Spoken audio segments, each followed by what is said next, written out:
Dalam rapat kerja dengan Menteri Kesehatan, sejumlah fraksi di Komisi 9 DPR mempertanyakan soal uji klinis vaksin Sinovac. Saat ini 1,2 juta vaksin telah tiba di tanah air dan masih dalam uji tahap 3 di BPOM.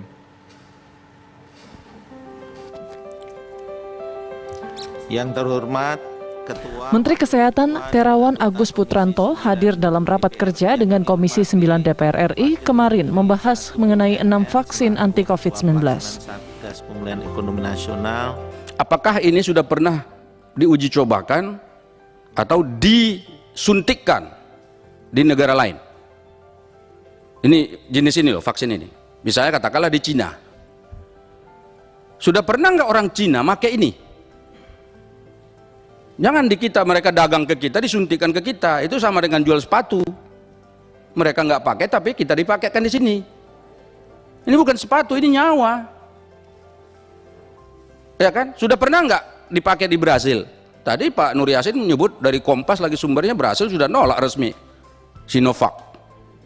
Apa satu lagi Pak tadi? Brasil, Turki nolak. Ya kan? Kemudian kita sekarang mau pakai. Nah, kemudian yang berikutnya pertanyaannya adalah, ini seednya dari mana sebetulnya? Seed itu apa namanya itu? Sumber apa itu? Ya, kalau peneliti ngerti maksudnya itu.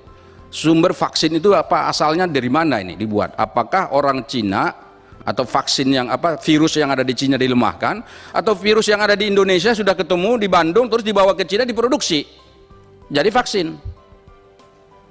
Ini perlu penjelasan ini. Vaksin yang belum terbukti ya efektivitasnya, ya termasuk kita di tanah air juga masih melaksanakan uji klinis tahap 3, kok berani-beraninya diberikan pada tenaga kesehatan gitu. Kalau kemudian dampaknya ini yang tadi saya sebutkan, naudzubillah min dzalik gitu ya. Mencetak tenaga kesehatan baik dokter dan perawat ini bukan waktu yang sebentar, perlu waktu yang lama, proses yang panjang seperti itu.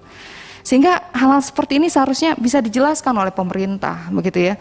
Saya seringkali mendapatkan tanggapan sinis dari masyarakat yang apatis. Ya kalau memang belum pasti keamanannya, efektivitasnya, kebermanfaatannya, ya yang bikin keputusan aja duluan yang disuntik gitu. Nanti kalau hasilnya bagus baru rakyat. Sejumlah fraksi mempertanyakan uji klinis vaksin tersebut. Menkes menjelaskan pemerintah menganggarkan biaya sebesar 638 miliar untuk 3 juta vaksin Sinovac yang datang secara 2 tahap. Tahap pertama sebanyak 1,2 juta, lalu 1,8 juta pada tahap berikutnya.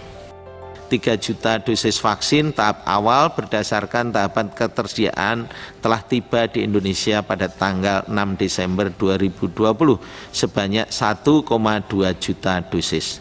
Kita harapkan bisa kita suntikkan nanti bersama-sama setelah 1,8 juta dosis datang menunggu emergency use authorization dari Badan POM. Sesuai rekomendasi ITAGI dan WHO SAGE, apabila ketersediaan vaksin terbatas di awal, maka target sasaran adalah kelompok berisiko. Dalam hal ini tenaga kesehatan beserta tenaga penunjang yang bekerja di fasilitas pelayanan kesehatan.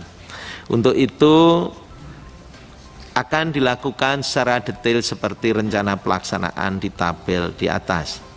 Mempertimbangkan kemasan vaksin dalam bentuk single dose vial dan pemberian sebanyak 2 dosis per orang dengan interval pemberian adalah 14 hari, ada jarak dosis pertama ke dosis kedua, maka diperlukan kehati-hatian dan diperlukan terus dilakukan simulasi supaya dapat dikurangi adanya kesalahan atau miss pemberian vaksinasi tersebut. Ini kan pengadaan vaksin belum mendapat emergency use authorization dari Badan POM, jelasnya. Tetapi anehnya, barangnya sudah ada di Indonesia, udah dibeli. DP-nya berapa coba? 80%. Nanti soal DP mau saya tanya lagi tuh, berapa sih DP itu? 80% itu bukan DP, bayar lunas itu sebetulnya. Nah pertanyaan saya gini, ini emergency use authorization-nya belum keluar, tapi barangnya sudah ada. Pertanyaan krusialnya adalah, jika nanti ternyata Badan POM memutuskan ini tidak layak atau katakanlah tidak mau mengeluarkan emergency use authorization, ini barang mau diapakan? Nggak bisa disedekahkan ini. Ya nggak kan, kalau barang yang lain tuh udahlah nggak bisa pakai, udahlah sedekahin aja sama orang yang bisa pakai. Ini nggak bisa, orang nggak dia emergency use authorization-nya, nggak kok. 1,2 juta vaksin Sinovac yang tiba di Indonesia 6 Desember lalu sedang dalam evaluasi oleh Badan Pengawas Obat dan Makanan untuk mendapatkan izin penggunaan darurat. Jika sudah mendapatkan izin dari BPOM, vaksin akan didistribusikan pada awal tahun 2021 dan diprioritaskan kepada tenaga kesehatan. Dari Jakarta, Bimo Asdani, TV One mengabarkan.